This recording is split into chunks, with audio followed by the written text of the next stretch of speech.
Hola, ¿qué tal, queridos oyentes? Bienvenidos a un nuevo programa de diálogo internacional en el Día del Amigo. Y por eso presento en primer lugar a mi amigo Marcelo Rodríguez. ¿Cómo estás, Marcelo? ¿Qué tal, Telma? ¿Cómo estás? Feliz día para vos, para todos los oyentes, acá todos los compañeros de la radio. Y bien, aquí estamos empezando el programa número 94 ya. ¡Wow! Faltan de 6. Internacional, acercándonos a. O sea, en 6 semanas. Los 100, ¿no? En 6 semanas tenemos los 100. Hay que tirar la casa por la ventana. Uh-huh.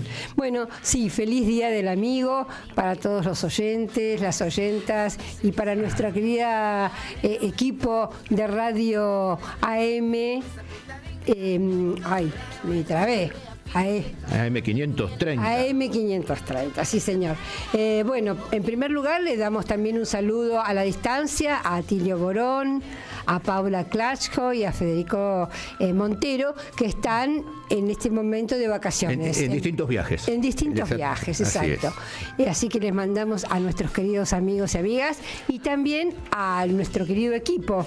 Estaba productor Lalo Recanatini, productor general Leandro Deza, también el operador de video streaming Vicentente Bacastro y nuestra queridísima Florencia Frezza, que es nuestra operadora de lujo, de super lujo.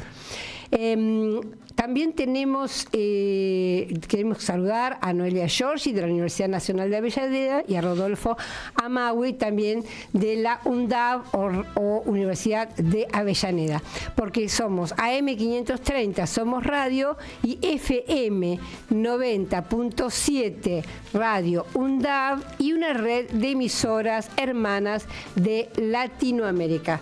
Contá cuáles son, Marcelo, las repetidoras. Sí, las repetidoras internacionales son la radio Oyeven de Venezuela, Radio del Sur, también de Venezuela, Radio ILSE del Instituto Latinoamericano de Comunicación Educativa, con sede en México.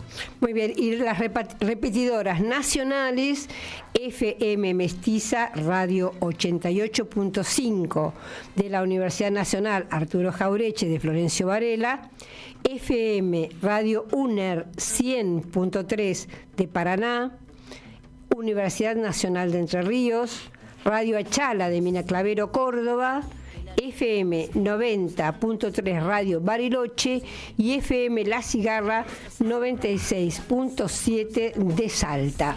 Muy bien, y como siempre, como todos los sábados, se pueden comunicar con nosotros al 11 3200 0530, 11 3200 0530. Les pedimos mensajes por WhatsApp escritos, no por audio, que no lo vamos a poder escuchar. Y como hacemos todos los sábados, a quienes llamen y quieran participar por el sorteo de un libro, hoy vamos a tener un libro de Roberto Retamoso que se llama Realismo y Metafísica en Roberto Art, Macedonio Fernández y Leopoldo Marechal. Excelentísimo. Vos sabés que Rodolfo Retamoso fue compañero mío en la Universidad de Letras. Él en realidad es de la Universidad de Rosario, yo de la Universidad de Buenos Aires, pero ambos seguimos la carrera de Letras. Es un excelente crítico literario, y esto del realismo y metafísica en autores como nada menos Roberto Art, Macedonio Fernández y Leopoldo Marechal es un recontra golazo. Es un gran...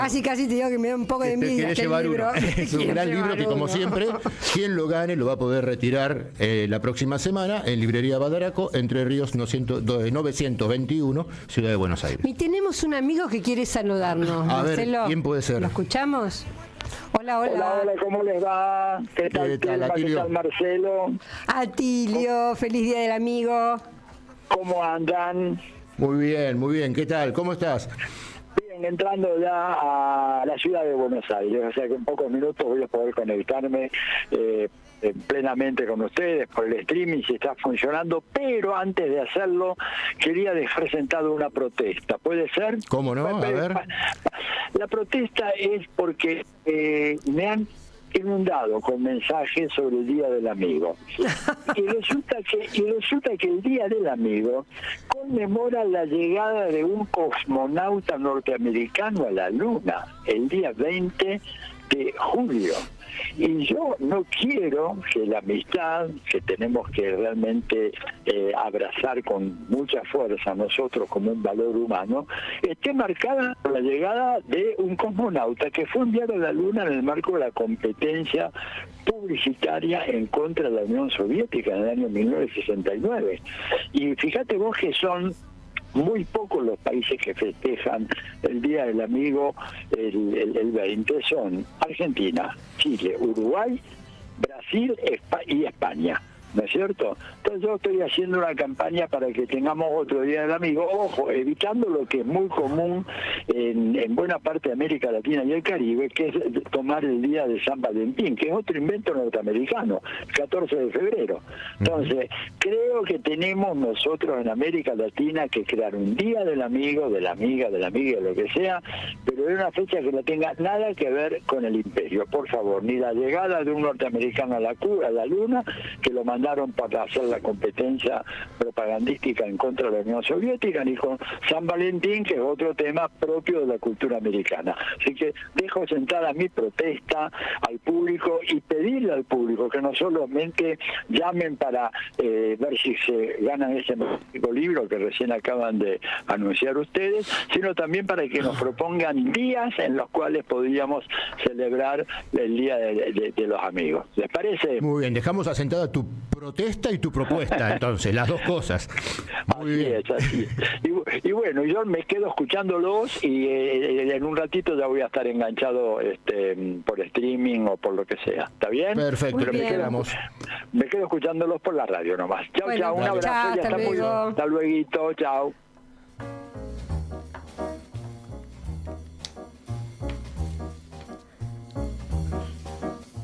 Bueno, vamos entonces a seguir con el programa. Vamos a adelantar un poquito a nuestros oyentes. Tenemos muchas ganas de hablar sobre Ecuador, porque el año que viene, en febrero, va a haber elecciones y queremos poner un poquito al día cómo está la situación en este país. También en Estados Unidos.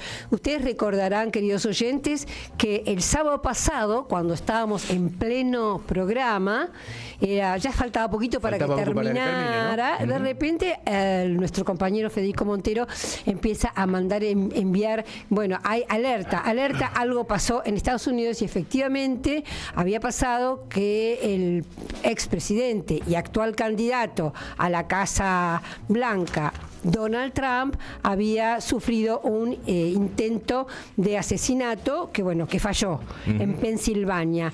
En ese momento nosotros dimos toda la información que poseíamos porque era, ya te digo, sobre la marcha, pero por lo tanto no pudimos ahondar en el tema, pero es muy importante saber qué ha pasado posteriormente.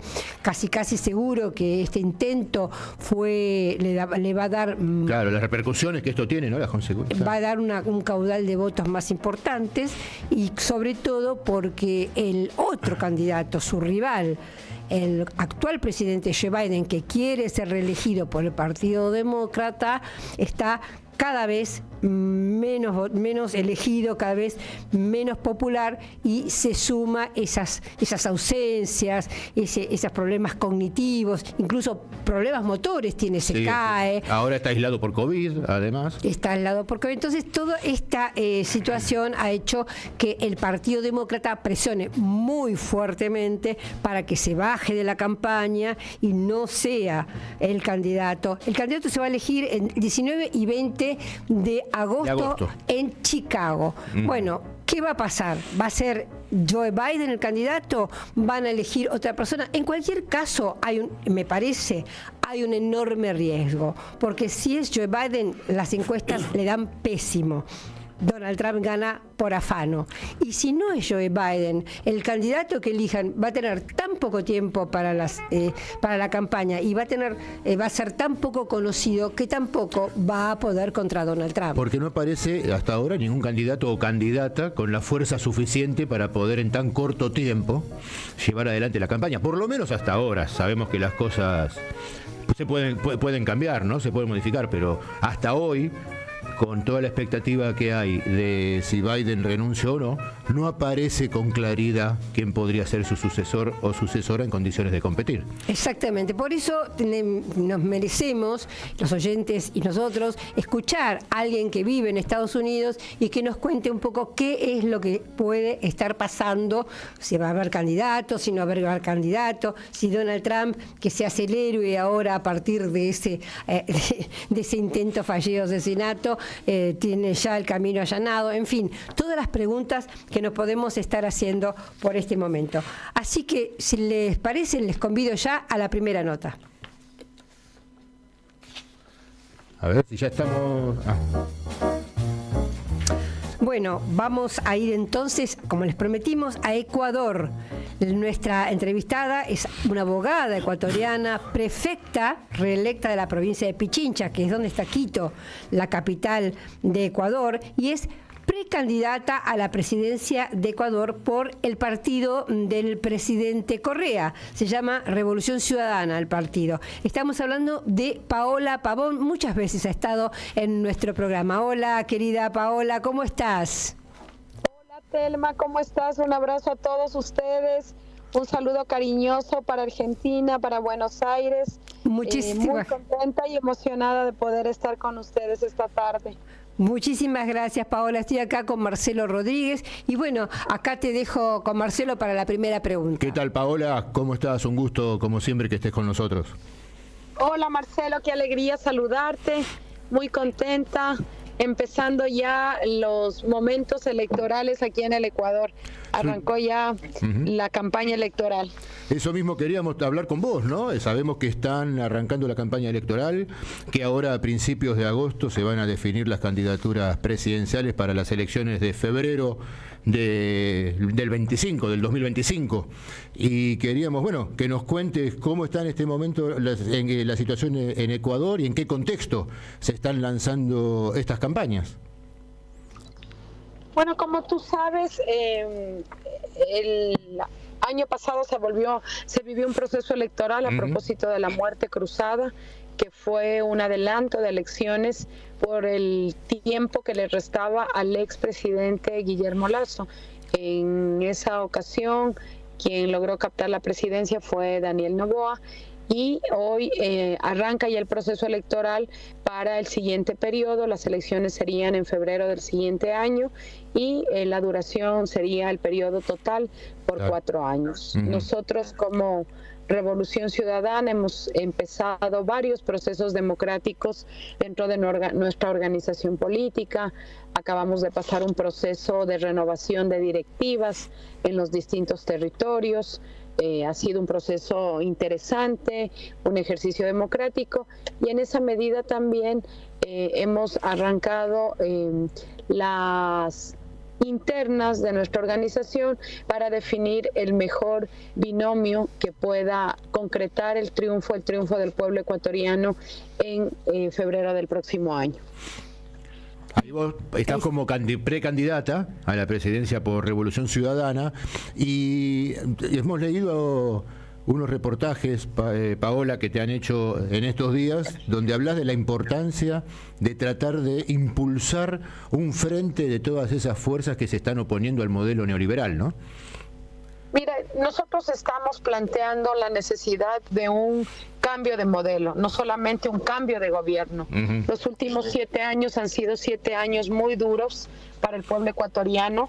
El paso de Moreno, el paso de Lasso, del actual gobierno que lidera un modelo neoliberal en donde se ha puesto a prueba todo el temple del pueblo ecuatoriano. Estamos enfrentando una crisis multidimensional, una crisis con hambre, con desempleo, pero marcada por muchísima violencia. La ausencia del Estado hizo que el crimen organizado penetre distintos estratos de la sociedad y muchísima parte del territorio nacional. Así que esta es una crisis que no habíamos vivido antes, marcada por la muerte y el derramamiento de sangre, lastimosamente. En ese contexto arranca ya este proceso interno de las organizaciones políticas en busca de la presidencia de la República y la conformación del Parlamento Nacional. Paola, vos, digamos, como vos decías bien, Lenín Moreno primero, que se presentó diciendo que iba a continuar el gobierno de Rafael Correa y en realidad fue una traición muy evidente. Después Guillermo Lasso, que no terminó su mandato, Daniel Noboa, ahora que termina ese periodo. ¿Cómo describirías para los argentinos, para explicar bien qué tipo de modelo era y qué tipo de modelo propondrían ustedes? Bueno, este era un modelo que hablaba del austericismo, de recortar el Estado social, de no hacer inversión en lo social, porque la inversión en lo social era valorada como un gasto. Se aplicó la receta del Fondo Monetario Internacional, esa receta que pasa la factura a las grandes mayorías. En estos últimos meses hemos tenido un incremento del impuesto del valor agregado, es decir, optaron por impuestos directos, se retiró el subsidio a los combustibles, que era una vieja aspiración de algunos sectores de pocos sectores de la sociedad ecuatoriana, y estas medidas golpean el bolsillo de los ecuatorianos y estamos atravesando una recesión en la economía. Eso es evidente, cada vez se siente esa recesión en el día a día, clases medias que pierden sus trabajos, poca capacidad de consumo por parte de las familias. Eso contrae la economía y entramos en ese círculo pernicioso en donde al existir menos consumo existe mayor contracción de la economía y mayor desempleo. Como te señalo, esto marcado por el crimen organizado, que inició tomándose provincias en donde existían puertos. Esto ha avanzado casi de forma acelerada hacia toda la costa ecuatoriana, y también empieza a sentirse el flagelo de la mano de obra barata de ese crimen organizado, que es la delincuencia y obviamente con las secuelas de inseguridad. Así que este es un momento muy duro. No habíamos tenido una crisis como esta en el Ecuador, es la primera vez que estamos enfrentando, porque no solamente tienes hambre, desempleo, falta de atención de calidad en salud. El día de ayer revisaba una cifra, 117,000 niños han dejado la escuela. Si no están en la escuela, son niños que están siendo cooptados por las bandas criminales. Claro. Y también con algo que es evidente, ¿no? Una economía criminal que suplanta el rol del Estado. Esto es dificilísimo realmente, por eso hablas de crisis multidimensional, ¿no es cierto? Una pregunta que también tengo en cuanto a la actualidad en Ecuador tiene que ver con Estados Unidos, porque bueno, fue muy famoso justamente la base de Manta en Ecuador, donde estaba el Pentágono asentado, y uno de los logros de Rafael Correa fue justamente cuando terminó ese acuerdo que habían hecho con el Comando Sur de Estados Unidos, el presidente Correa dijo, bueno, la base norteamericana se va de Ecuador, pero según tengo entendido, y esta es la pregunta, Paola, de hecho estuvo la comandante Laura Richardson y hay nuevas, digamos, visitas en Ecuador intentando lo mismo. Hace algunos años, sobre todo en el último tramo del gobierno de Moreno, y luego se intensifica con Lasso, se acercan esas relaciones en donde está en tela de duda el funcionamiento y la soberanía de nuestro país, porque finalmente bajo los temas de seguridad, disfrazando en los temas de seguridad, se busca fortalecer estas alianzas. Esta siempre sigue siendo una expectativa. Les dolió muchísimo el retiro de esa base, una base que afectaba a nuestra soberanía, y por lo tanto siempre está sobre la mesa. Ese es como un gran tema que existe de forma permanente. Sí, yo creo que, les reitero a los oyentes, estamos hablando con Paola Pavón, abogada ecuatoriana, prefecta reelecta de la provincia de Pichincha y precandidata, de eso estamos hablando, a la presidencia de Ecuador por el Partido Revolución Ciudadana, el partido que llevó a la presidencia Rafael Correa. Justamente creo que en la medida que Estados Unidos está viendo su ocaso como líder mundial y como líder hegemónico, está militarizando fuertemente nuestro continente. Acá en la Argentina, lamentablemente, también se ve con muchísima claridad esa presencia militar del Pentágono, en principio por tomar nuestras riquezas, nuestros recursos naturales, también para evitar que China tenga, o algún otro rival extracontinental, tenga la posibilidad de entablar nuevos negocios o nuevas relaciones con nuestros países. ¿Cómo está la situación en relación a China y estos otros países ahí en Ecuador?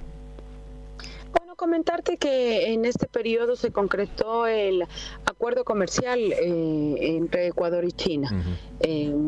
Se tensionó en algún momento esta relación.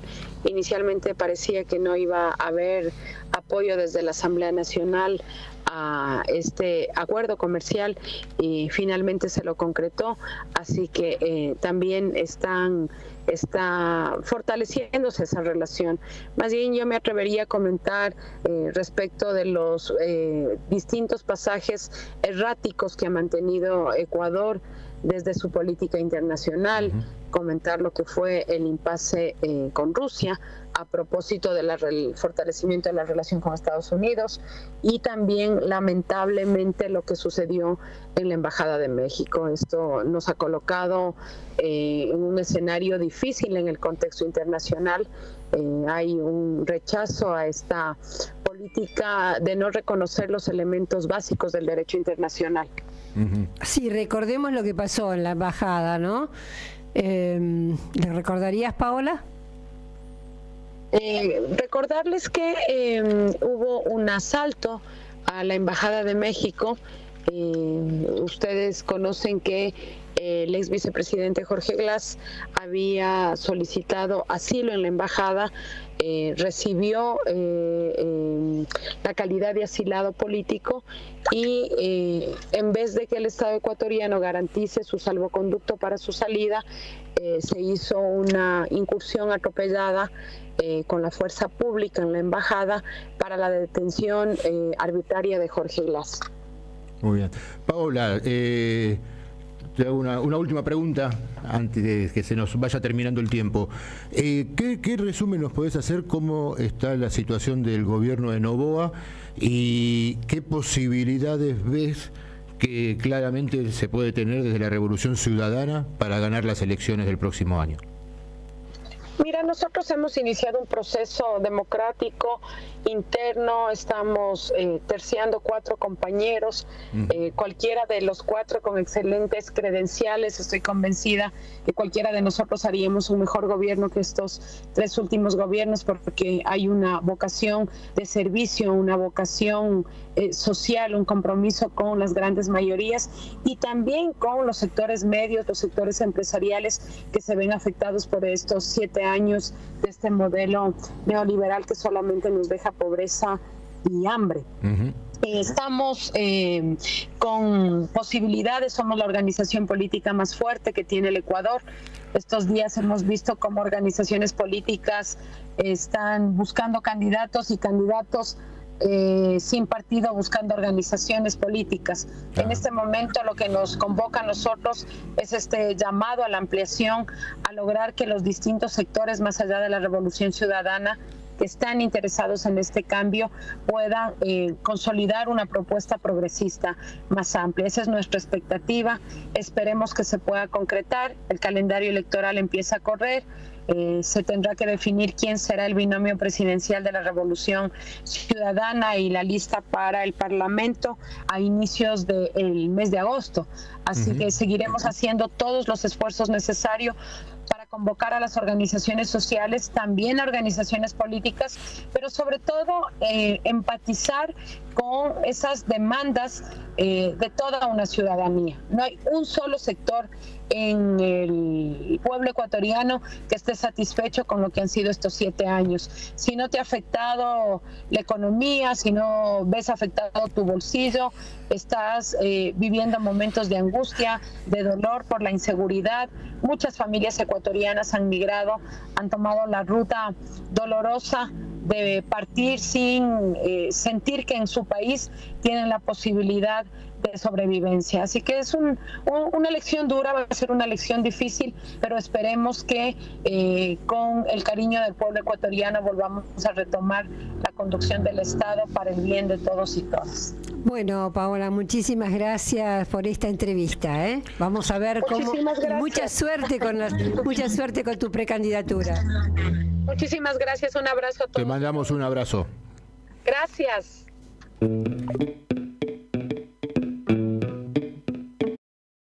Siempre.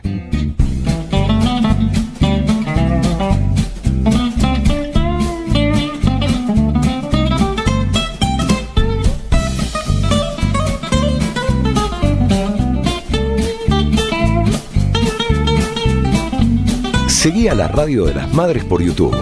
Activá las notificaciones, dale like y suscríbete a nuestro canal.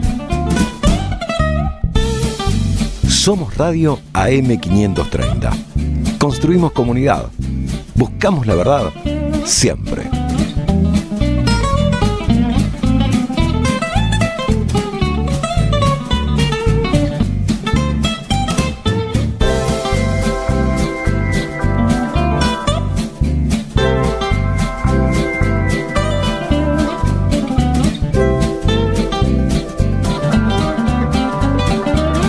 Somos Radio AM530. Construimos comunidad. Buscamos la verdad siempre.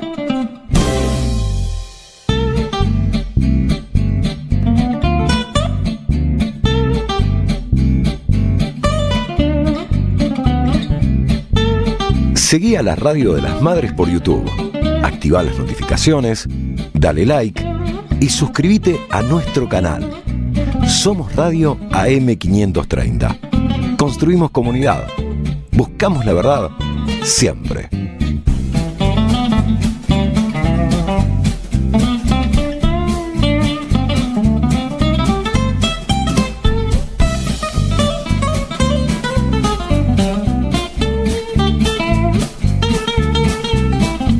Seguí a la Radio de las Madres por YouTube. Activá las notificaciones, dale like y suscríbete a nuestro canal. Somos Radio AM530. Construimos comunidad. Buscamos la verdad siempre.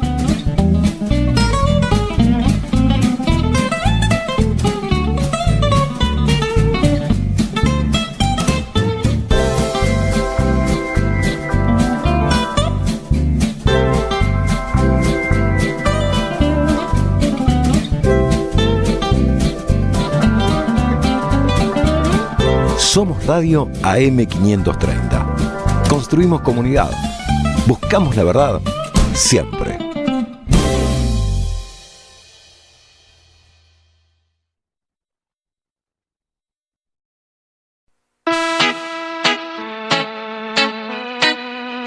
Seguí a la Radio de las Madres por YouTube.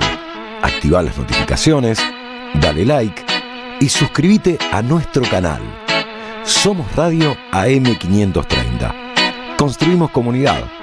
Buscamos la verdad siempre.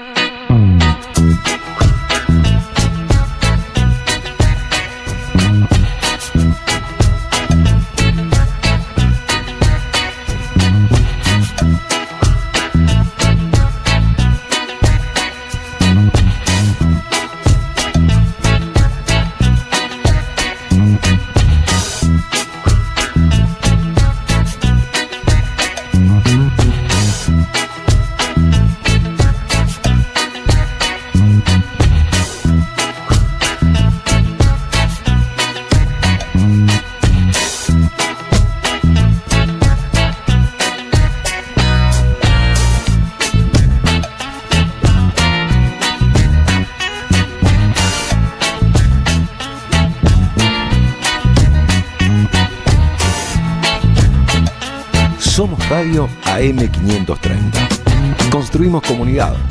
Buscamos la verdad siempre.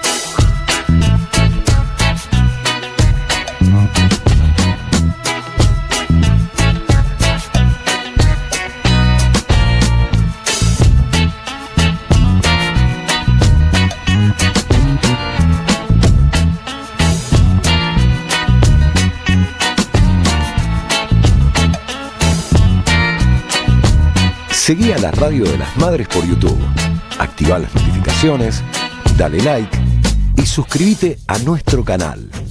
Somos Radio AM530. Construimos comunidad. Buscamos la verdad siempre.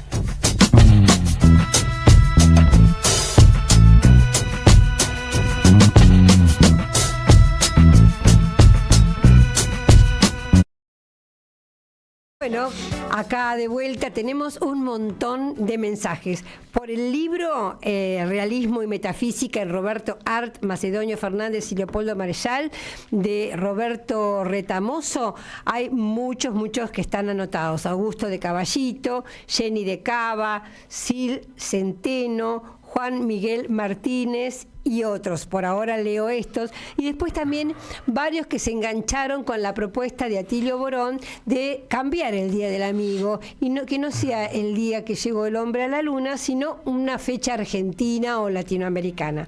Entonces, Lili de la Plata, por ejemplo, propone, dice que sea en honor a Fontana Rosa. No propone ningún día, si el nacimiento, si el fallecimiento, pero bueno, dice en honor a Fontana Rosa. Y hay dos, Marcelo de Arrecife y una persona que no deja... Alicia, que no nos dice... No, hay aparte otra que no dice, que no deja... Marcela de Chacabuco, ahí está.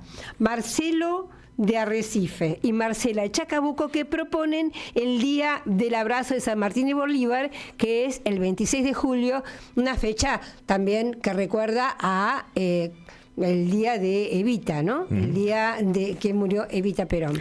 Así que puede ser perfectamente 26 de julio. Y Alicia, que no nos puso de dónde, pero también coincide con la propuesta de que sea ese día.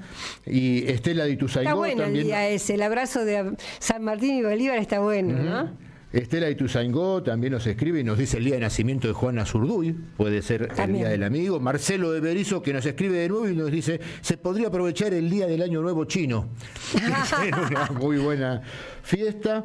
Pero a Marcelo, pero no le va a gustar a Atilio porque también es como de otro país. Y bueno, también a Marcelo de Parque Chacabuco, a Silvia de Valvanera le agradecemos y a Woody de Ushuaia por comunicarse con nosotros. Bueno, en un ratito seguimos con los mensajes. Telma Luzani y el análisis del escenario mundial en Diálogo Internacional.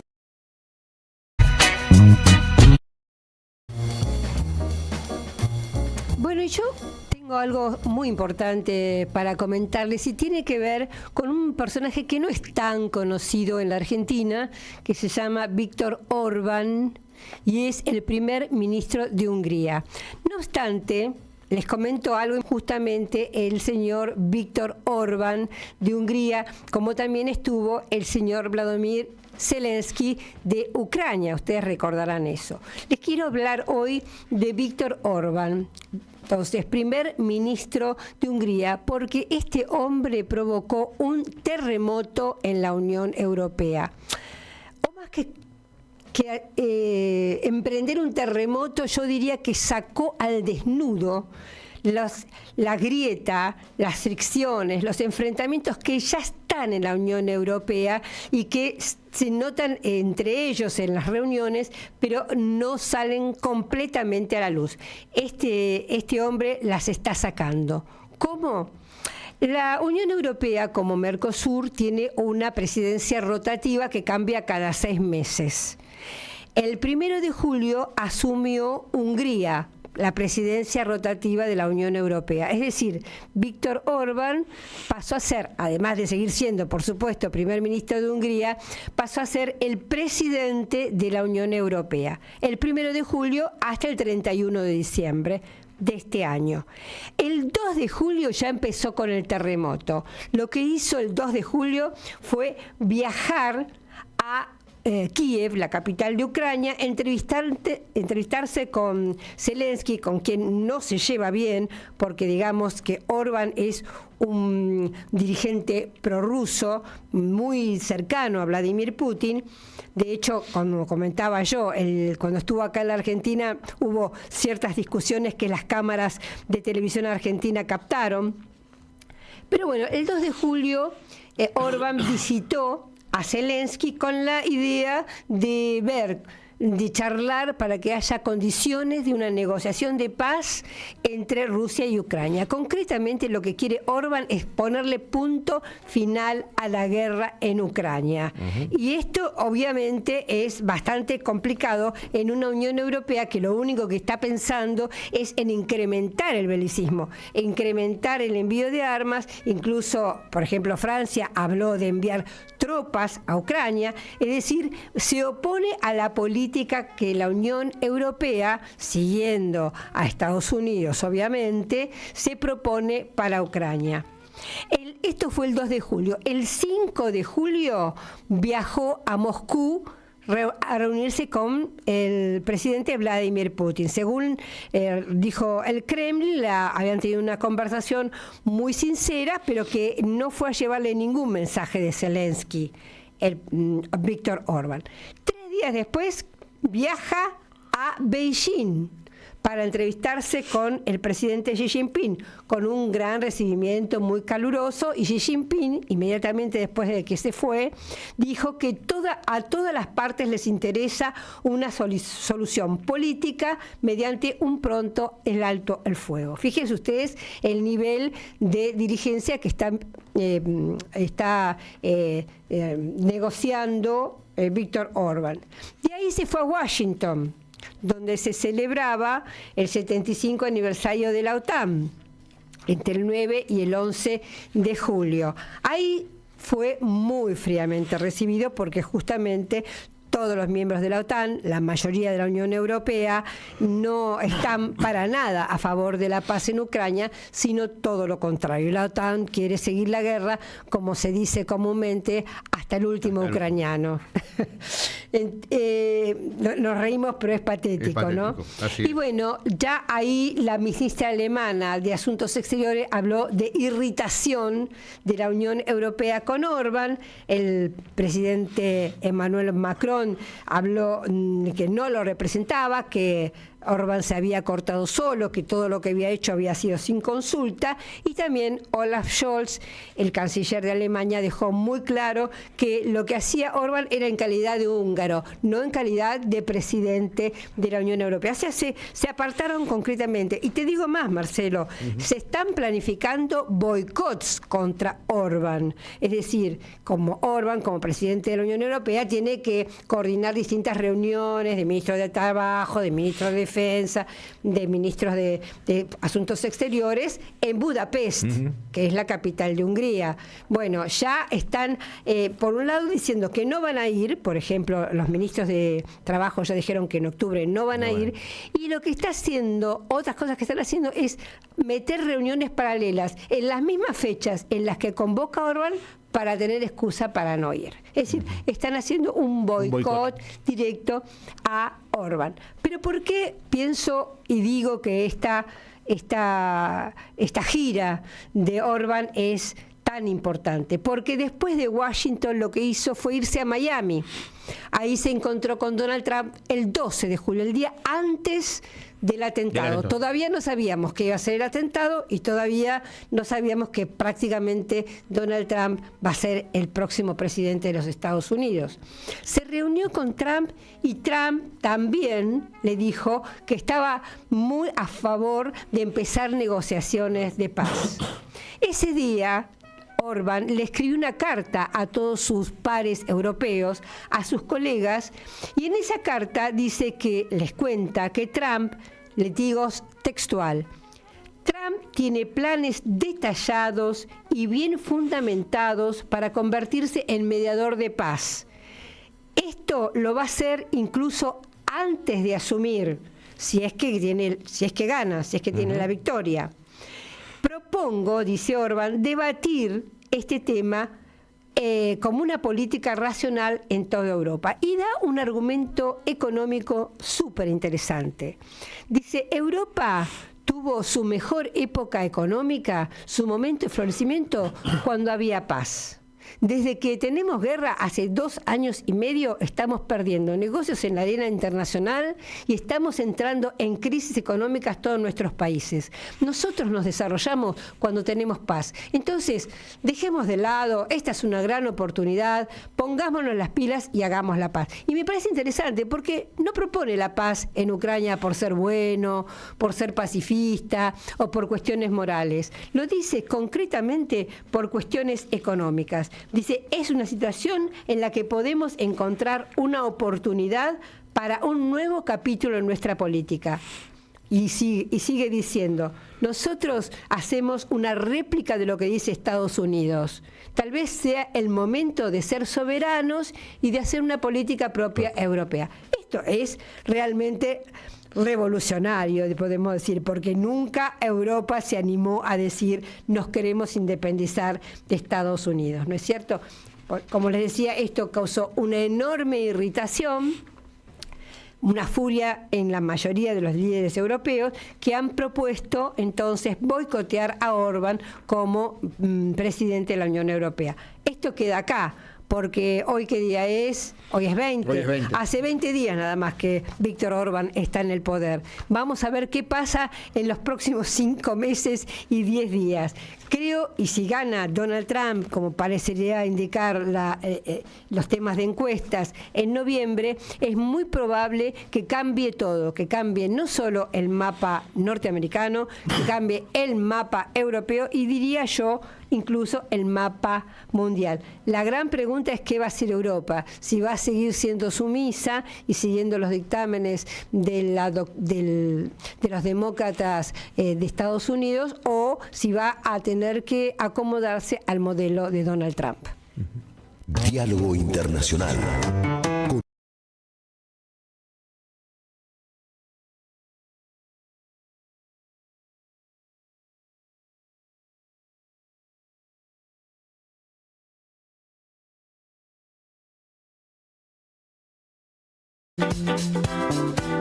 Bueno, y vamos a hablar un poco entonces de todo esto que está pasando en el mundo con un queridísimo amigo en el Día del Amigo. Felicidades.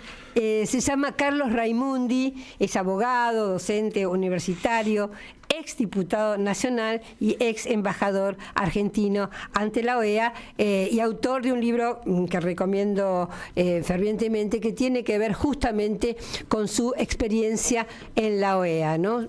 Su paso por la OEA. Carlos Raimundi, ¿cómo estás? Acá Marcelo Rodríguez y Telma Luzani te saludamos. Bueno, ¿cómo están? Un libro que salió gracias a vos. No solamente que hiciste un prólogo hermoso, sino que fuiste quien me impulsó para hacerlo. Así que te agradezco muchísimo y muchas felicidades también en este Día del Amigo. Sí, en realidad la idea fue justamente leyendo tus discursos, diversos discursos en la OEA, con los distintos motivos, con los distintos temas que se aparecían. La verdad que en general la lectura que hace Raimundi de lo que está sucediendo es tan interesante que me pareció que valía la pena ponerla en un libro para que cualquiera pudiera leerla, ¿no? Pero bueno, volviendo al momento actual, estaba recién comentando algo tan paradójico como que un dirigente de ultraderecha, como es Víctor Orbán, junto con Donald Trump, que es otro muy cuestionable político estadounidense, son los que están proponiendo en este momento la paz en Ucrania. Tan raro está este mundo, Carlos. Quisiera que vos hicieras una lectura, bueno, primero, ¿qué pensaste a partir del atentado contra Donald Trump el sábado pasado? Y luego, ¿cómo ves la situación en relación a esto con nuestra región, con Europa?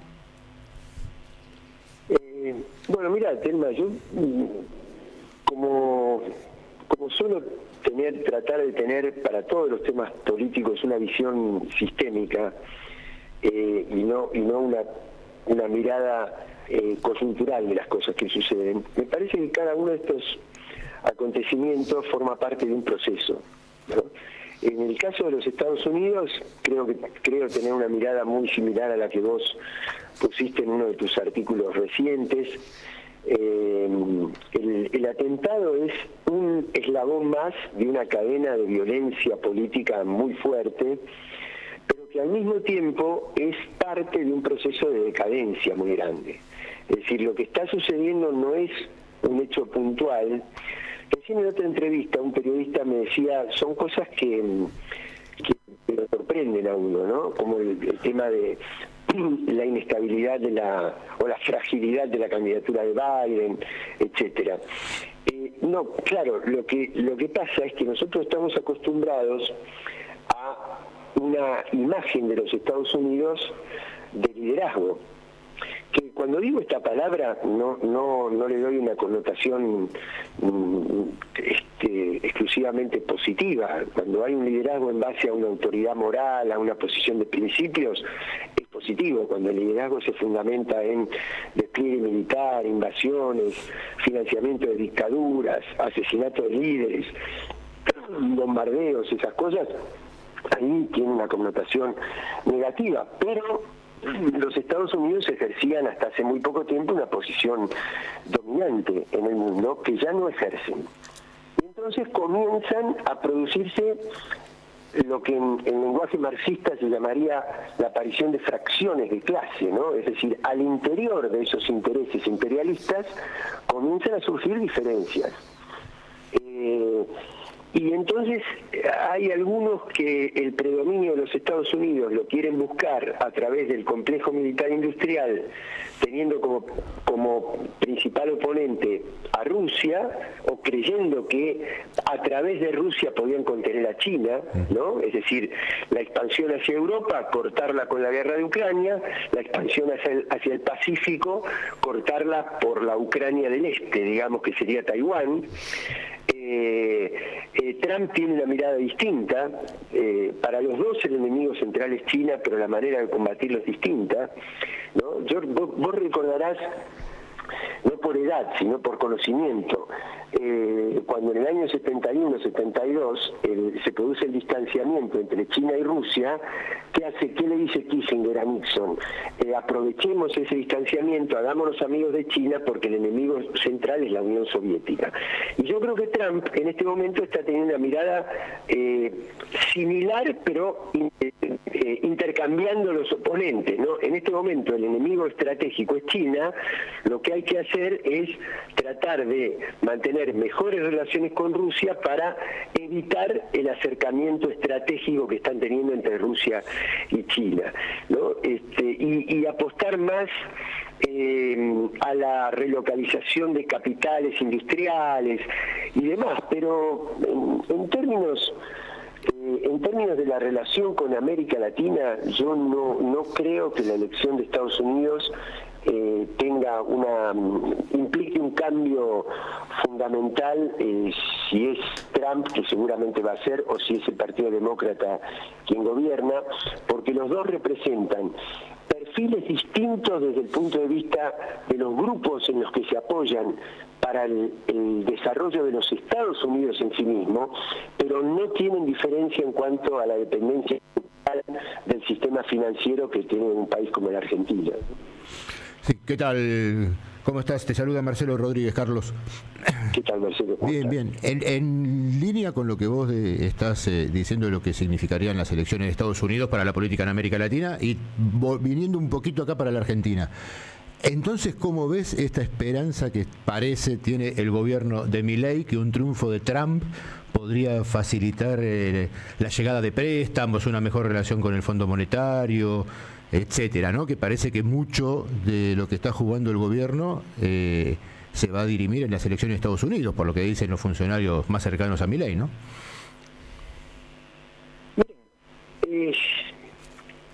A ver, ¿cómo contestarte? Es muy abarcador lo que vos estás diciendo, porque Milei tiene aspectos de su política exterior de alineamiento que son muy parecidos a la de la década de los 90. Pero la gran diferencia, la diferencia sustancial es el contexto. Porque en la década de los 90 los Estados Unidos derrotan al bloque soviético. Eso fue lo que llevó a Fukuyama a hablar del fin de la historia, claro, porque él no hablaba del fin de la historia como culminación de los acontecimientos sociales concatenados, que vendría a ser la historia fáctica, sino de la visión dialéctica de la historia. Es decir, que la historia va evolucionando a través de síntesis que se van construyendo desde una tesis y una antítesis. Ahí no hubo síntesis, ahí hubo derrota del bloque socialista. Keynes en el 1929 salió tomando elementos de la política marxista, pero cuando gana en los 90 el capitalismo financiero, doblega completamente, absorbe al sistema soviético e inunda de plazas financieras, de liquidez financiera, todo el mundo, fundamentalmente Occidente. Entonces, el menemismo tenía una política de alineamiento con una potencia hegemónica y casi te diría dominante a nivel universal, salvo China, dominante a nivel universal. En cambio, Milei está apostando al financiamiento externo cuando hay un Estados Unidos que gane Biden o gane Trump, no tiene esa misma capacidad de liquidez financiera para el despliegue global, sino que tiene que reconstruir su tejido productivo interno. En eso Trump inclusive es más proteccionista todavía que Biden, y además tiene que afrontar, supongamos que si gana Trump se precipita el arreglo de la guerra de Europa, pero después hay que reconstruir, hay que seguir financiando la OTAN porque Europa va a seguir siendo su aliada, hay que ver los focos que están sucediendo en África, hay que controlar la situación en Medio Oriente, hay que contener a China. ¿A vos te parece que frente a todo ese desafío financiero, en un mundo cada vez más endogámico, no expansivo hacia afuera, sino al contrario, de repliegue hacia el industrialismo del Estado Nacional, que esto tiene que ver con las posiciones de algunos nacionalismos europeos, recién Telma lo nombraba Orbán en Hungría, ¿te parece que va a haber financiamiento para Milei?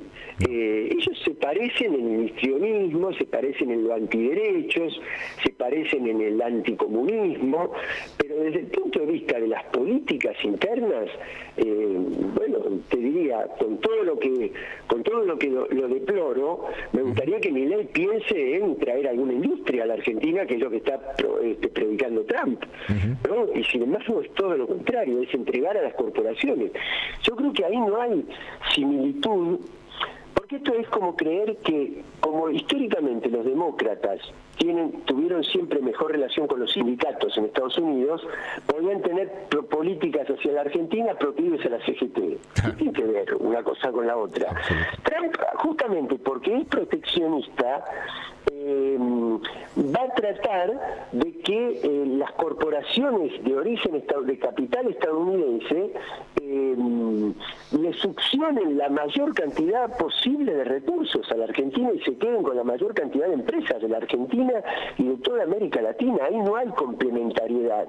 O mejor dicho, sí, digamos, justamente la política de Milei es funcional a Trump, no porque sean parecidas al interior cada uno de sus países, sino porque la política de entrega de Milei es complementaria con la política de succión de capitales de Trump, pero no porque eso favorezca a la Argentina, ¿no? Vos fíjate el RIGI, termino con esto, el RIGI, comparado con la etapa de privatizaciones de Menem, por lo menos el dinero llegaba a la Argentina, después se licuaba por la convertibilidad, por la libertad de externalizarse a las plazas financieras mundiales, pero durante un tiempo estaba en la Argentina y logró disimular y financiar con dinero de endeudamiento y de privatizaciones el ajuste social. Pero aquí con el RIGI que se acaba de aprobar, no solo se vende la empresa, sino que jamás llega el dinero con la que se compra. Así que no hay forma, yo no veo capacidad macroeconómica ni por el contexto internacional, ni por las características internas, capacidad de financiamiento para la macroeconomía de Milei, ¿no? No, sí, coincidimos, me parece, acá en eso. Y lo que vos estás diciendo me parece muy importante para entender que cuando se habla del avance de la derecha o de la ultraderecha en el mundo, hay que tomarse el tiempo de ver que no es un bloque homogéneo, ¿no? Que más allá que puedan coincidir en alguna cumbre o etcétera, los proyectos que difieren mucho en cada uno de los países que llevan, con esto que vos decís, el proteccionismo que llevan adelante mucho, y de golpe acá nos aparece un representante de la ultraderecha que lo que hace es facilitar la entrega y el saqueo de las riquezas argentinas.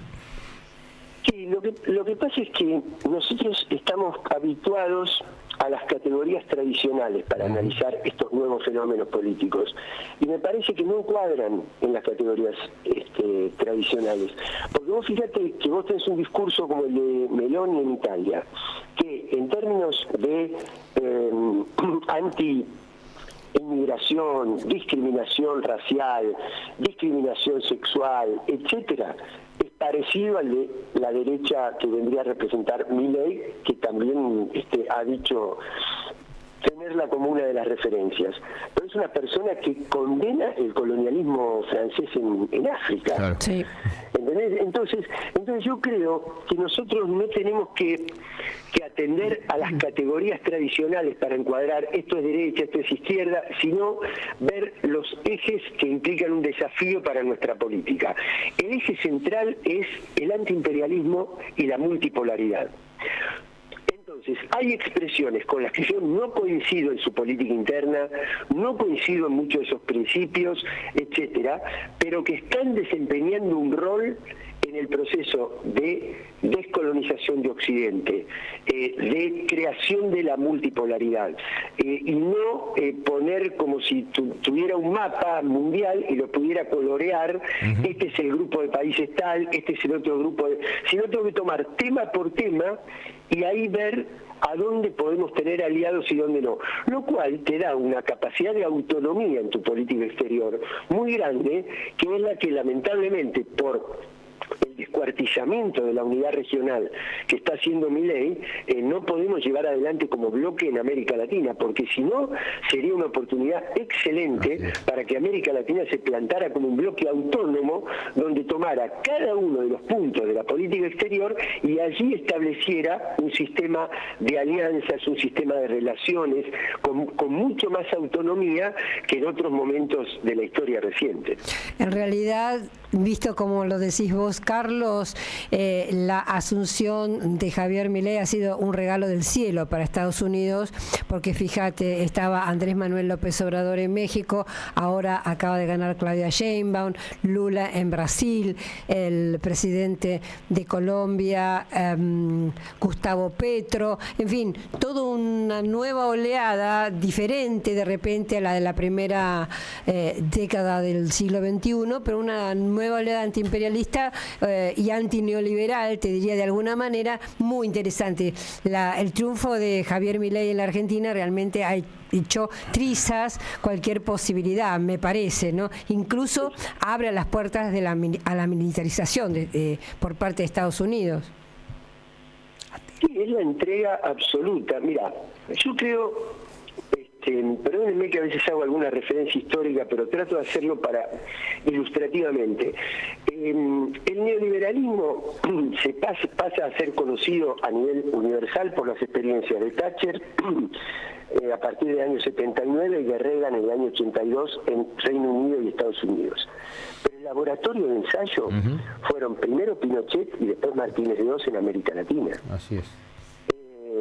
Y ahora está pasando algo parecido. La Argentina es el laboratorio de ensayo de un nuevo modelo de gobernanza global, de las corporaciones y de la destrucción del Estado. Esto ya no es la disputa por la administración del Estado en función de determinados intereses, sino que es la entrega del Estado a la gobernanza de las corporaciones, donde justamente por eso es anarcocapitalismo, porque reniega del Estado, pero no para renegar como el viejo anarquismo y transferir poder a las masas obreras sindicalizadas, sino para entregarlo a las grandes corporaciones. Y el Estado queda reducido a una sola de sus funciones, que es la represiva. Todo lo demás se entrega al mundo de los servidores digitales, de los laboratorios, de las empresas de armamento, del capital financiero fundamentalmente, tanto lícito como ilícito, porque lo que en un país como la Argentina representaría el ingreso de capitales a las sociedades deportivas implica blanqueo de dinero negro en el mundo. Bueno, es decir, es un sistema que se aplica en Argentina como laboratorio de ensayo para luego extenderlo a otros países de la región y a otras áreas del mundo capitalista. Por eso es tan importante ponerle fin a este modelo, por eso es tan importante que se detenga en los estragos que nos está causando lo antes posible, ¿no? Estamos hablando con Carlos Raimundi, abogado, docente universitario, militante, sobre todo, ex embajador argentino ante la OEA. Carlos, creo que está Atilio Borón en línea. Hola, Atilio, ¿estás ahí? ¿Querés preguntarle algo a Carlos? Sí, ¿qué tal? No, sí, estoy en línea, claro, escuchándolo, lo venía escuchando ya en la radio del auto y ahora lo que dice tiene razón. Es decir, el anarcocapitalismo es eso, la legalización del despojo, de la dictadura del gran capital, es un experimento que se está haciendo acá, que no se hizo en ningún otro país del mundo y que tiene consecuencias muy, muy gravosas. O sea que nada, creo que el análisis de Carlos es impecable y lo suscribo totalmente, Carlos. Y por supuesto, añado mis felicitaciones al libro ese magnífico que con prólogo de Telma presentaste hace un tiempo ahí en la Feria del Libro de Buenos Aires, ¿no? Sí, mis años en la OEA y entre paréntesis esa cosa tan fea, recordando esa maravillosa canción, ¿no?, de cubana de la OEA, jajaja, esa cosa tan fea, con un prólogo también de Pepe Mujica, nada menos, editorial acercándonos, lo cual me llena de gran orgullo. No sé, Carlos, perdón, interrumpí, que tal vez querías comentar algo de lo que dijo Atilio. No, ¿qué voy a comentar de lo que dijo Atilio? Que Atilio diga que coincide conmigo es como, qué sé yo siento lo mismo que siente Enzo Fernández cuando juega al lado de Messi, digamos. Ay, muchas gracias, Carlos, demasiado generoso sos, ¿eh?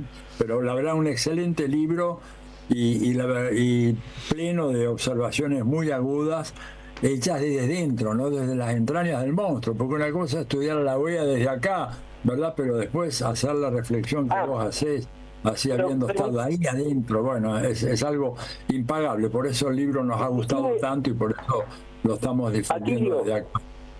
Atilio, permíteme que te diga algo, porque me quedé pensando por lo siguiente. Ustedes tuvieron la generosidad de acompañarme cuando presentamos el libro en la Feria del Libro, y vos me hiciste una pregunta diciendo, tan aguda como siempre, diciendo, vos desde adentro ¿qué mecanismos veías de cómo hacen los Estados Unidos para dominar desde adentro? Y yo pensando, te contesté algunas cosas y muchas tenían como base el financiamiento, ¿no? La capacidad financiera. Vos sabés que ese mismo día yo me volvía en el auto para La Plata y me quedé pensando que estaba equivocado en lo que se te había respondido. Porque lo central, visto desde adentro, es que hay muchos diplomáticos que están convencidos de que están haciendo lo correcto, de que están defendiendo el mundo libre, de que están defendiendo las ideas de la democracia, los principios de la democracia, de la libertad y todo eso. Y eso tiene un nombre: colonización cultural, colonialismo cultural. Yo creo que previo a lo financiero, que desde luego que la tienen esa capacidad, financian el 60% de la OEA, ¿cómo no van a poder incidir en las votaciones y en las posiciones? Pero vos sabés que lo otro me parece más profundo y más grave, que es cuánta gente, y a mí me pasaba con gente de nuestro propio gobierno, ¿no? De decirle, pero no se dan cuenta que ustedes están repitiendo lo que dice la prensa occidental, que tenemos la cabeza comida y que las cosas son diferentes. Bueno, me quedé siempre pensando que no te había contestado lo correcto en esa pregunta tuya en aquella oportunidad. En una palabra, la batalla cultural, ¿no? Así es, la batalla cultural. En el territorio donde nos ganó Milei, ¿no?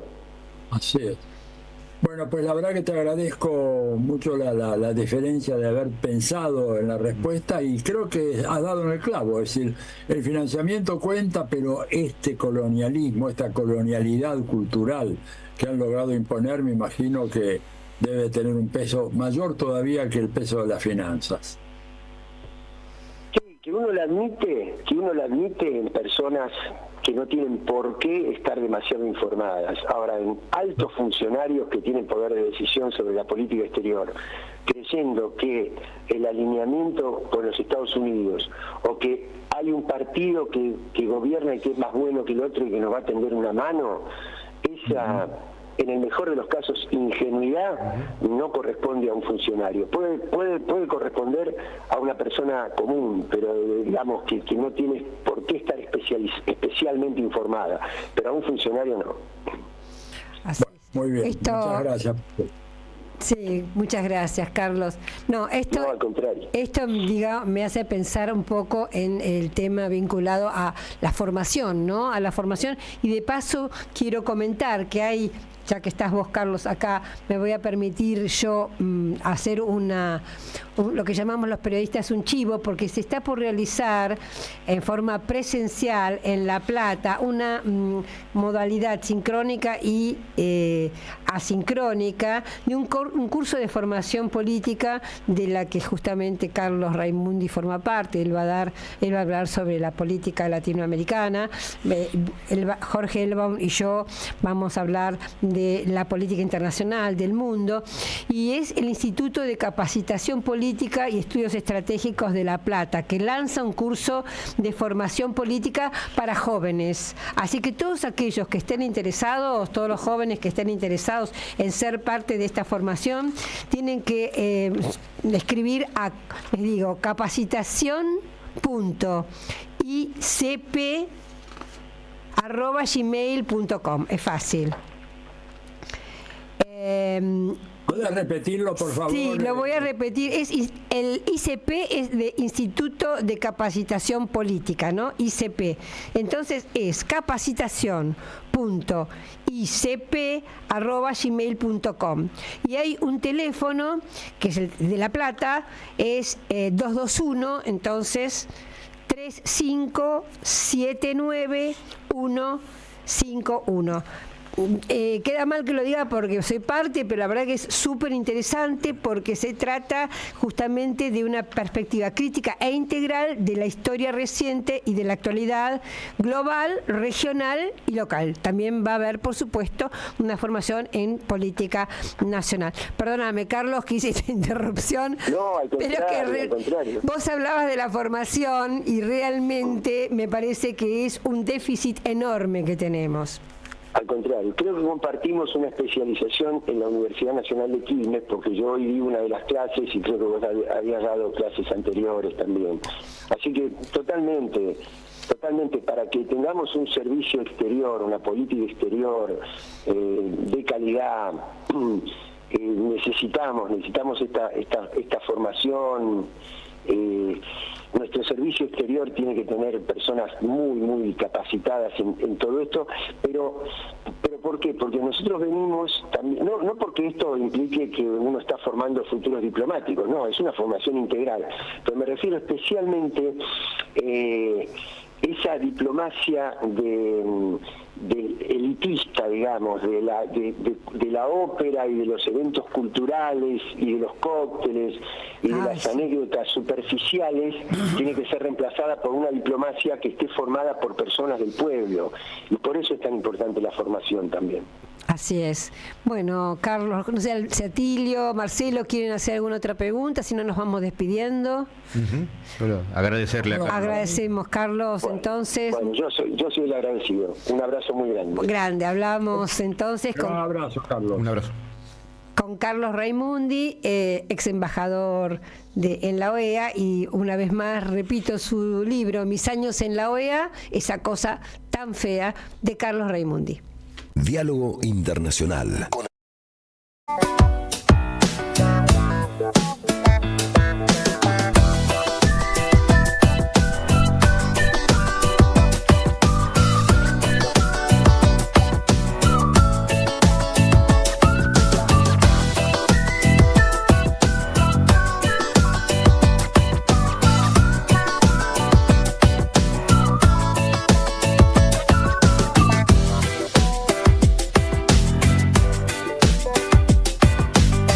Seguí a la Radio de las Madres por YouTube, activá las notificaciones, dale like y suscríbete a nuestro canal.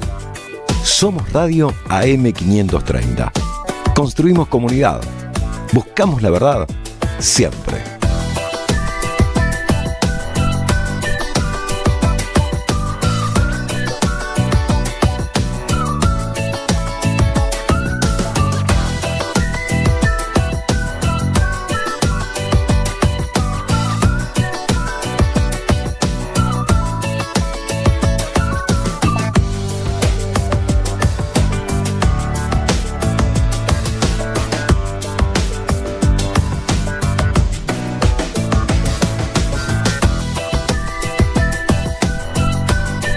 Somos Radio AM530. Construimos comunidad. Buscamos la verdad siempre.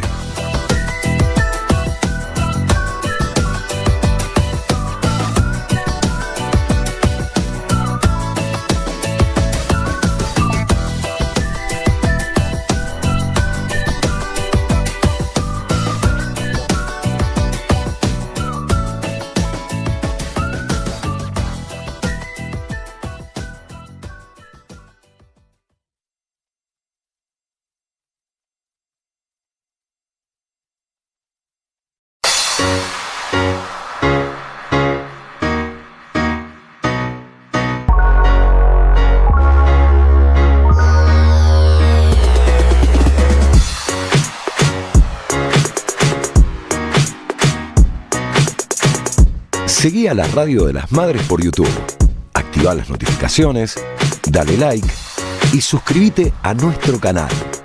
Somos Radio AM530. Construimos comunidad. Buscamos la verdad siempre.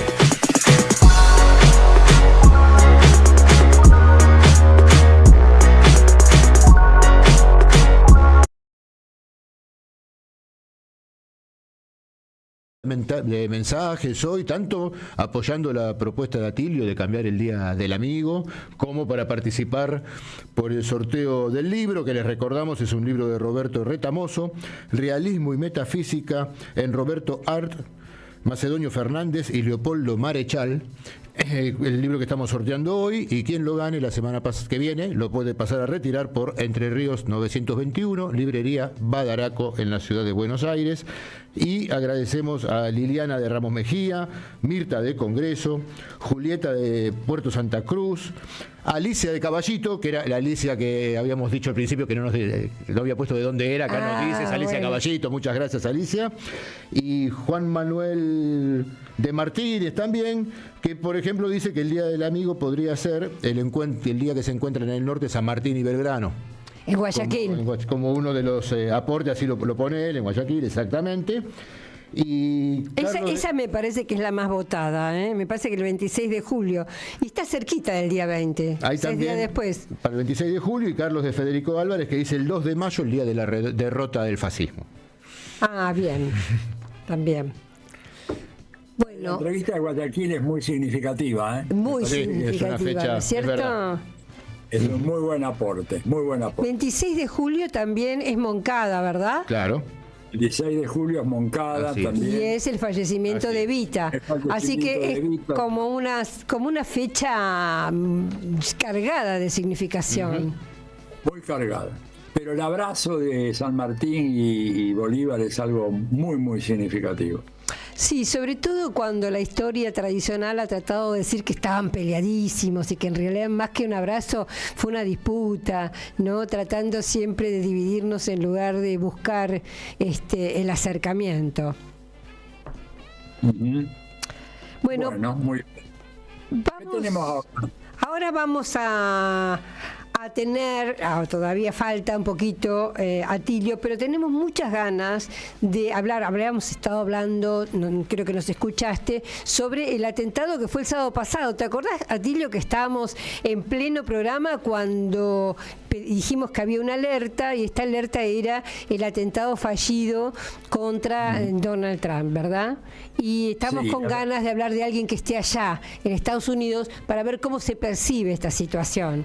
Vos en ese momento estabas escuchando el programa también, participando del programa, cuando yo interrumpí una entrevista interesantísima con Cuba por este motivo, ¿no? Porque se comentó en Pensilvania había habido un atentado fallido.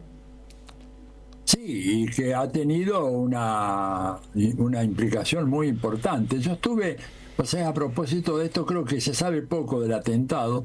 En general en Estados Unidos todo eso se cubre rápidamente, ¿viste? Siempre el que es un supuesto autor lo matan, salvo en algunos casos, ¿no es cierto? Acá hay muchos cabos sueltos en esta historia.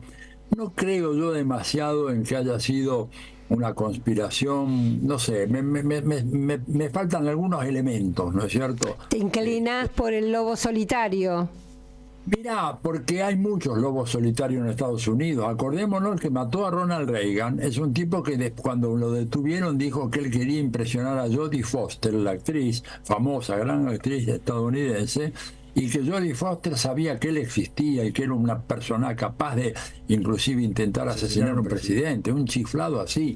O el Chapman, David O'Donnell Chapman, que fue el que mató a John Lennon y que después se entregó mansamente a la policía, le dio el arma, le dijo, bueno, yo quería tener mi día de gloria como uno de los tantos días de gloria que tuvo John, a quien yo he admirado toda mi vida. O sea, gente muy chiflada.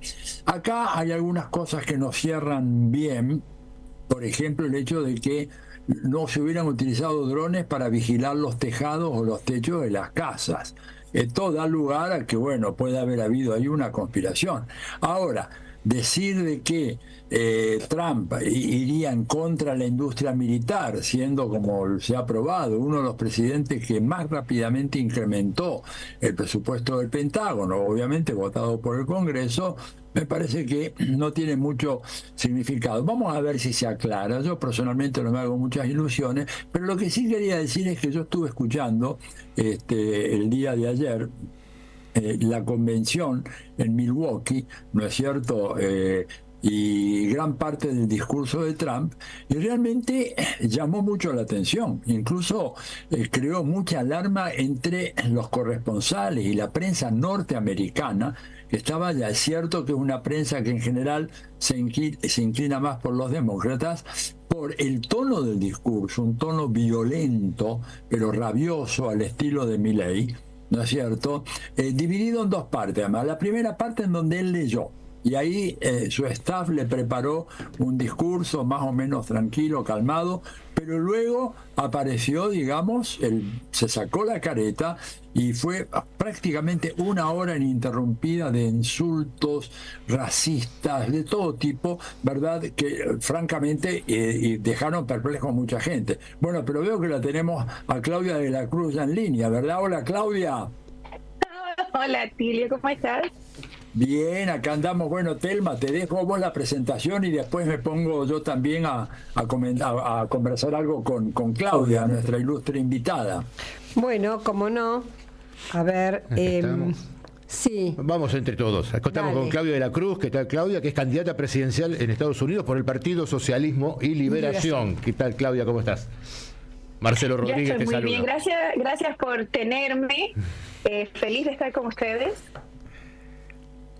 Bien, y estamos muy preocupados por la situación allá, digamos. Acá se ha especulado mucho, Claudia, en Latinoamérica, de que después del atentado las chances electorales de Donald Trump se han mejorado sustancialmente. ¿Cuál es, vos que estás en la campaña y que por lo tanto estás hablando todo el día con montones de gente, cuál es tu impresión, por ejemplo, al respecto? Bueno, yo creo que inclusive antes del atentado, la popularidad de Trump es más alta, o ha sido más alta que la de Biden. O sea que eso es real. El atentado sí ha sido favorable para Trump, inclusive cuando hizo su presentación de cierre en la convención de los republicanos, hizo mucho hincapié en el atentado. Y se ha especulado muchísimo en términos de cómo fue que sucedió, qué tipo de oportunidad le cedió el servicio secreto y todos los mecanismos de seguridad a ese joven para atentar contra la vida de Trump.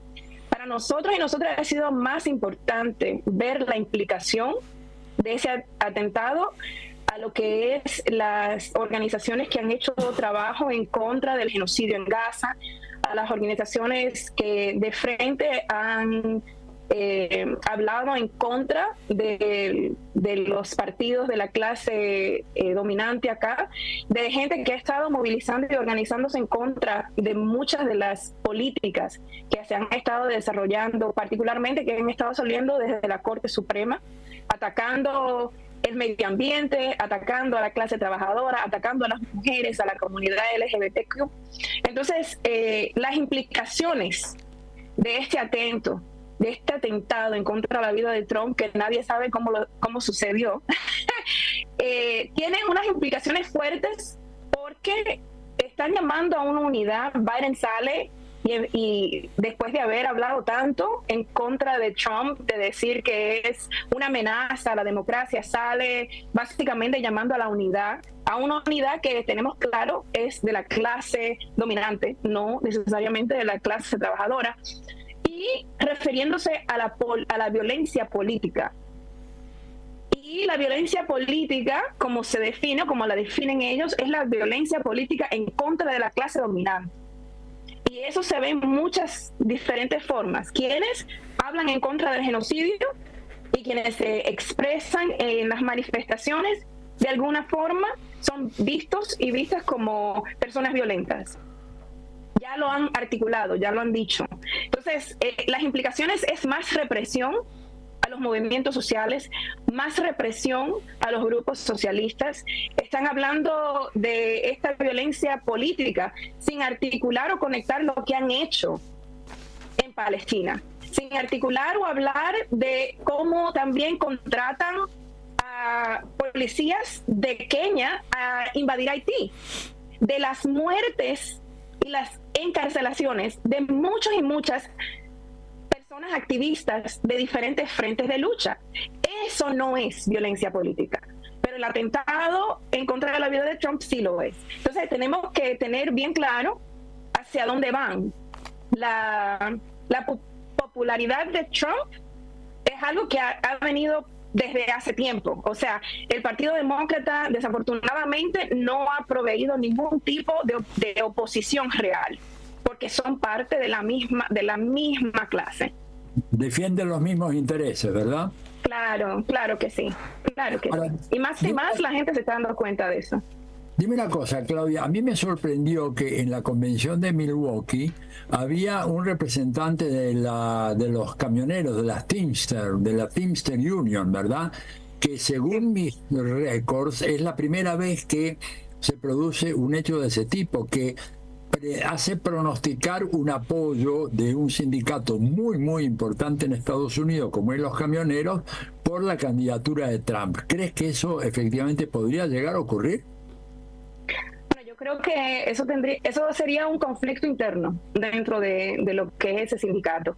Igual que sería un conflicto interno de alguna forma, o se ha dado un conflicto interno dentro de la UAW, que son el sector sindical del sector automovilista, acá, de los autos. Que algunos, el líder, se ha presentado al lado de Biden. O sea, realmente la división aquí no es tanto una división entre el demócrata o el republicano, más bien entre la clase dominante y la clase trabajadora. Hay representantes dentro de estos sectores de lucha que se identifican con los republicanos precisamente porque los demócratas no han hecho nada, porque los demócratas han abandonado lo que son las políticas de derecho de los trabajadores y las trabajadoras, porque Biden no le ofreció nada y al fin, cuando muchos de estos sectores intentaron irse en huelga, Biden utilizó el gobierno federal para paralizar el movimiento de estos trabajadores y estas trabajadoras. Entonces, no se puede culpar, yo creo, al trabajador o la trabajadora que se mueve hacia el sector más conservador, viendo su interés maltratado, porque supuestamente es el bueno de la película, que el bueno de la película supuestamente era Biden y no ha hecho nada. Entonces, sabemos que, de nuevo, Trump no ofrece nada, que lo que ofrece es lo que le llaman aquí lip service, son palabras nada más, posiciones sin ningún tipo de peso. Sabemos lo que hizo durante su presidencia y sabemos lo que va a hacer. Más sin embargo, estas son las dos opciones que se dan a la población norteamericana de una manera masiva. Las personas de tercer, que somos de tercer partidos, como nos llaman, no tenemos acceso a la población masiva como lo tienen esos dos, que tienen el acceso a todo, precisamente porque mueven y protegen la agenda de la clase dominante, que son los multimillonarios aquí, que son los bancos, que son las corporaciones, y esa es la opción que se le da a quien quiera votar, porque aquí tampoco vota todo el mundo, aquí vota casi la mitad de la población, dependiendo de quiénes sean los candidatos. ¿Qué tal, Claudia? Marcelo Rodríguez te saluda. Quería preguntarte, ya que vos sos candidata por el Partido Socialismo y Liberación, quería aprovechar la entrevista que nos cuentes un poco de tu partido y cuáles son las propuestas que llevan adelante la elección. Bueno, el Partido por el Socialismo y la Liberación tiene 20 años de existencia. Hemos sido un partido que ha trabajado alrededor de muchos frentes de lucha, desde el derecho de los inmigrantes, en contra de la brutalidad policíaca y el nivel de encarcelación en nuestras comunidades, a favor de la vivienda como derecho humano, a favor de la salud como derecho humano y muchos otros sectores de lucha. Y hemos lanzado esta campaña, que es una campaña presidencial en el legado de los socialistas y las socialistas que han tenido la tarea de hacerlo anteriormente. Nosotros no somos los primeros socialistas que se lanzan a hacer esta tarea.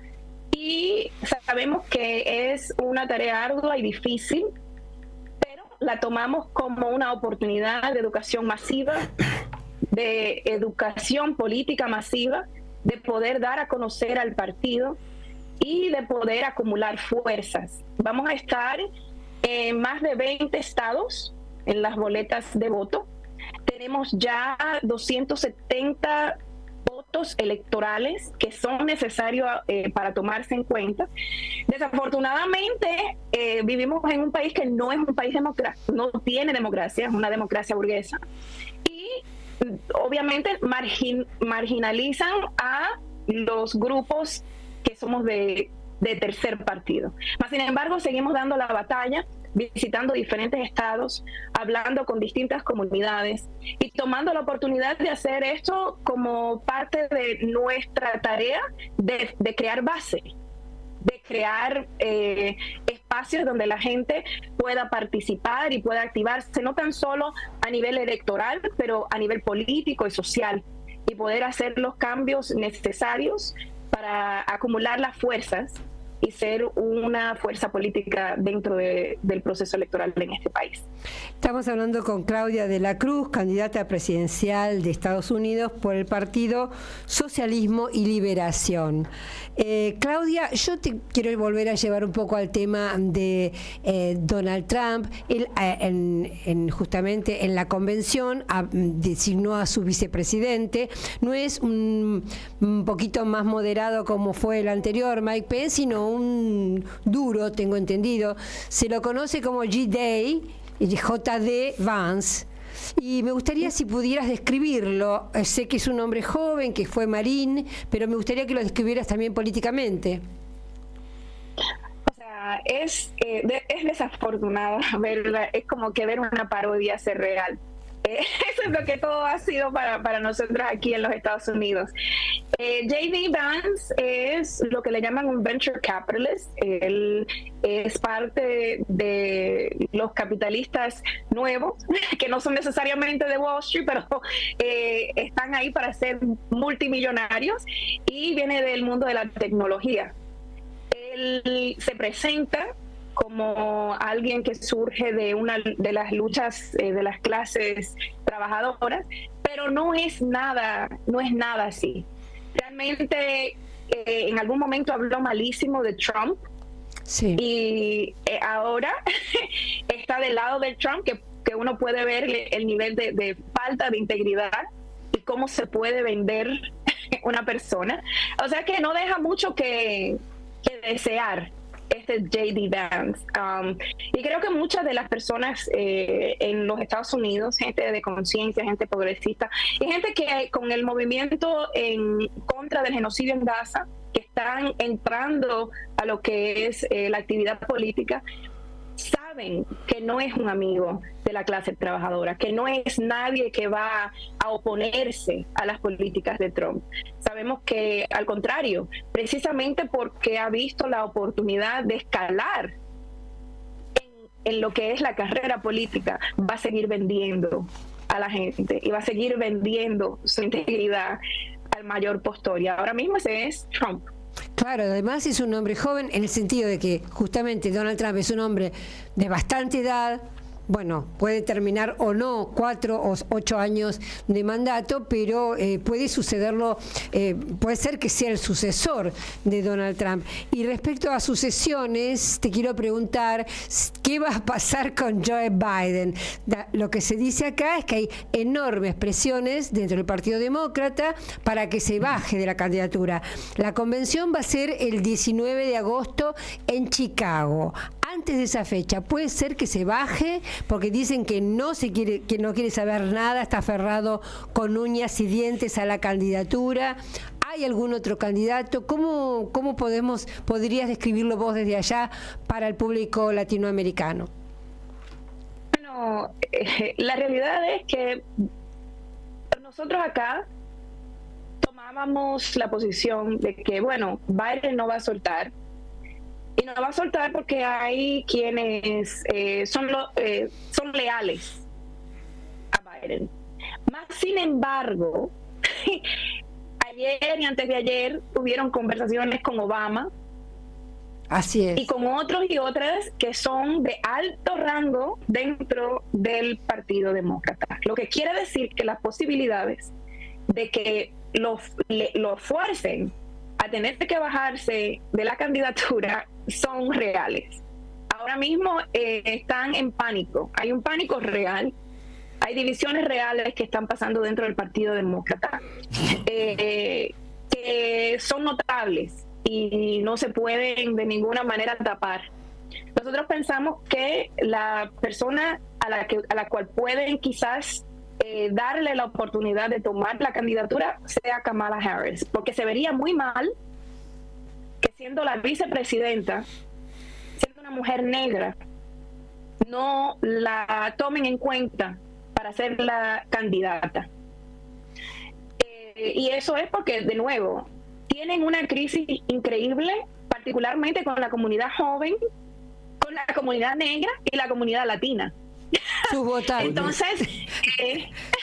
Entonces, a ellos les convendría, o sea, si son inteligentes, por lo menos por lo que se ve por fuera, porque sabemos cuál es la política de Kamala Harris, presentarla a ella como candidata. Ahora, como digo eso, digo también que es por fuera, que es algo cosmético, porque independientemente de quien pongan como candidato o candidata dentro del Partido Demócrata, va a ser una persona que pueda defender los intereses del imperio estadounidense y pueda defender la agenda capitalista dentro de los Estados Unidos. O sea, eso es lo necesario para quien sea que vaya a ser el candidato o el candidato.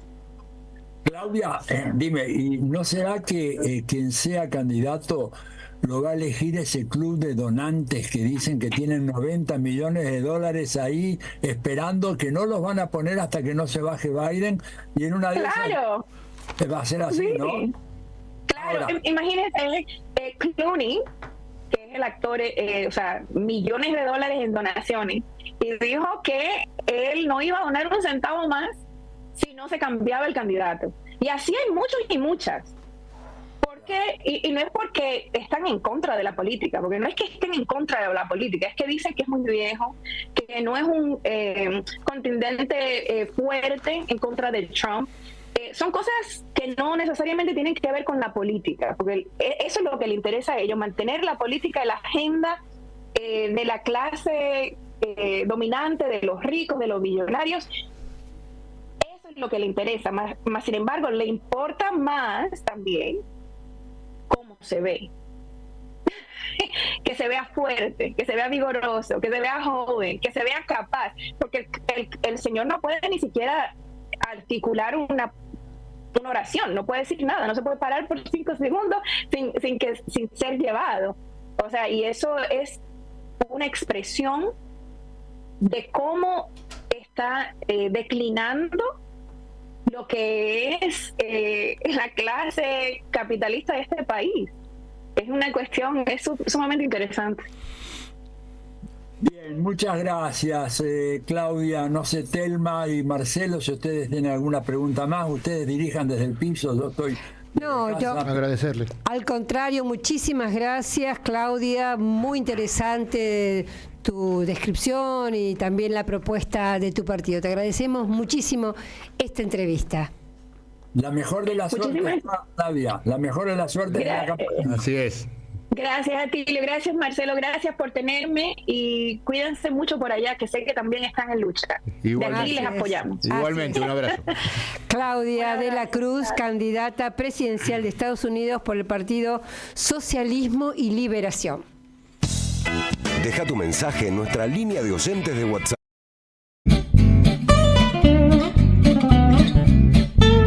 Seguí a la Radio de las Madres por YouTube.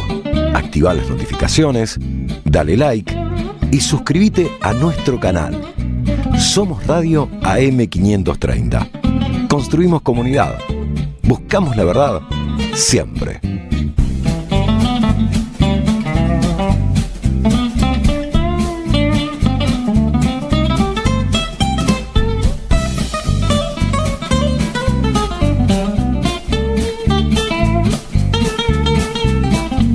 Seguí a la Radio de las Madres por YouTube. Activa las notificaciones, dale like y suscríbete a nuestro canal. Somos Radio AM530. Construimos comunidad. Buscamos la verdad siempre.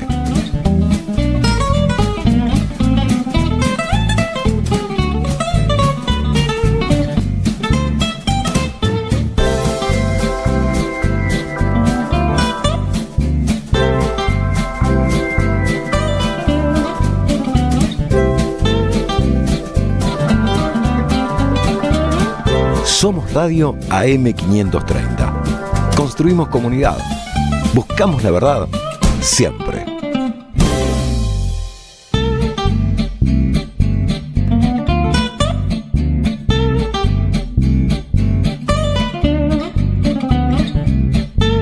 Seguí a la Radio de las Madres por YouTube.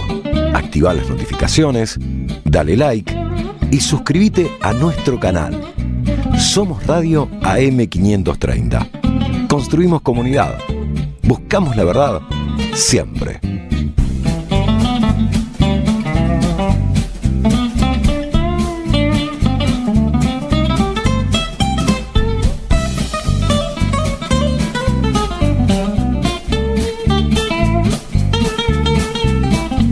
Seguí a la Radio de las Madres por YouTube.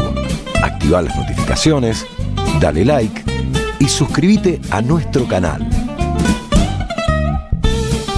Somos Radio AM530. Construimos comunidad. Buscamos la verdad siempre.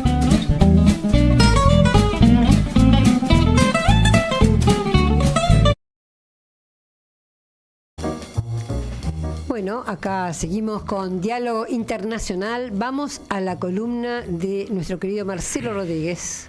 Sí, esta semana, a partir del lunes, se realizó una reunión muy importante en la República Popular China que estaba generando mucha expectativa, que es la que ellos llaman la tercera sesión plenaria del 20 Comité Central del Partido Comunista.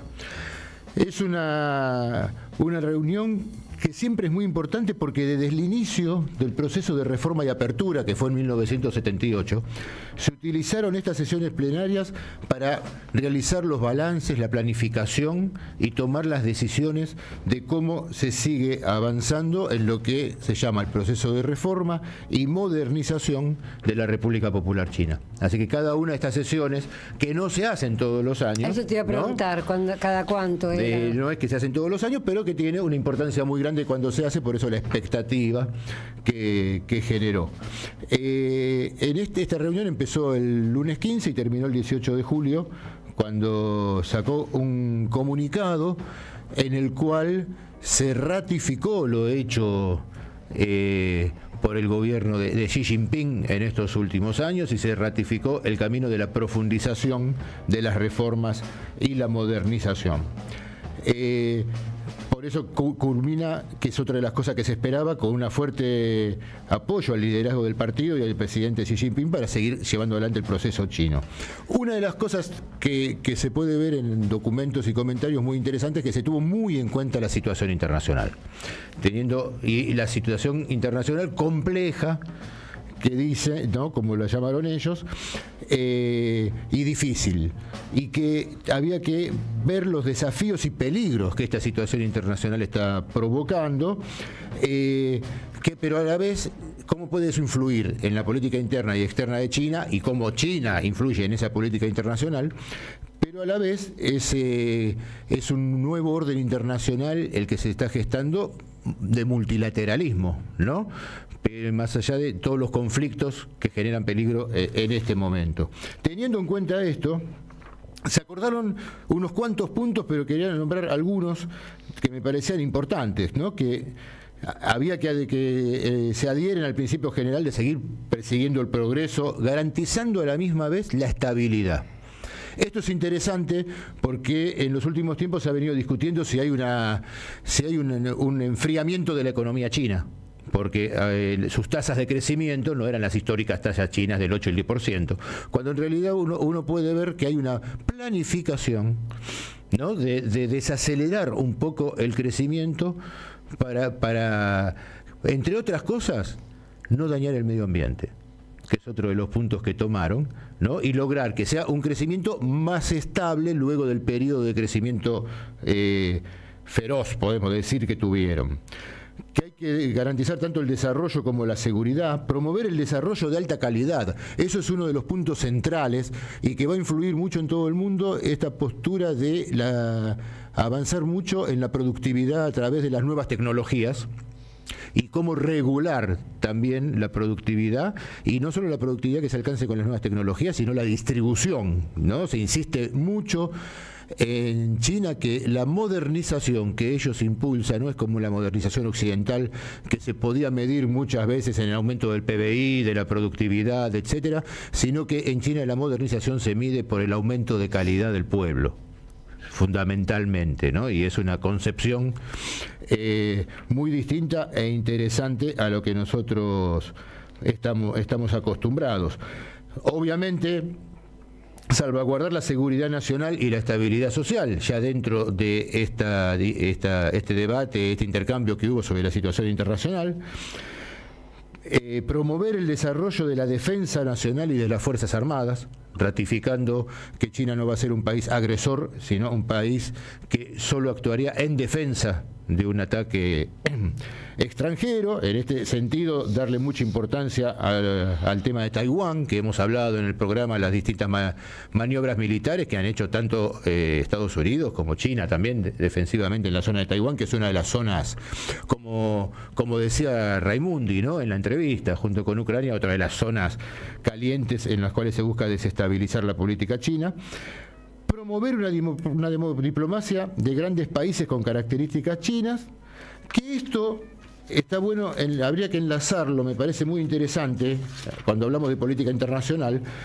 Hace poquito, hace 15 días, se cumplieron 70 años de que China estableció los 5 principios de coexistencia pacífica, y que son los que marcan en estos 70 años el norte de la política internacional, que son el respeto mutuo por la soberanía y la integridad territorial, la no agresión mutua, la no interferencia en asuntos internos de otros países, buscar siempre el beneficio mutuo y la igualdad como principios rectores de la política internacional que llevan adelante.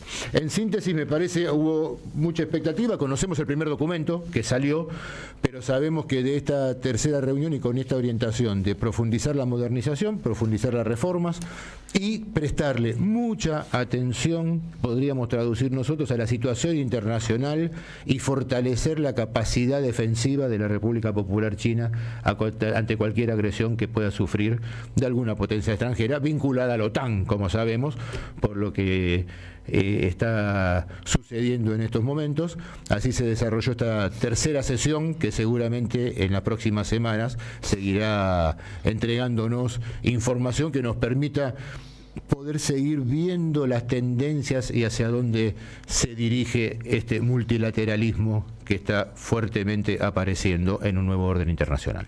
Muchas gracias. Diálogo Internacional con Atilio Borón. Identidad y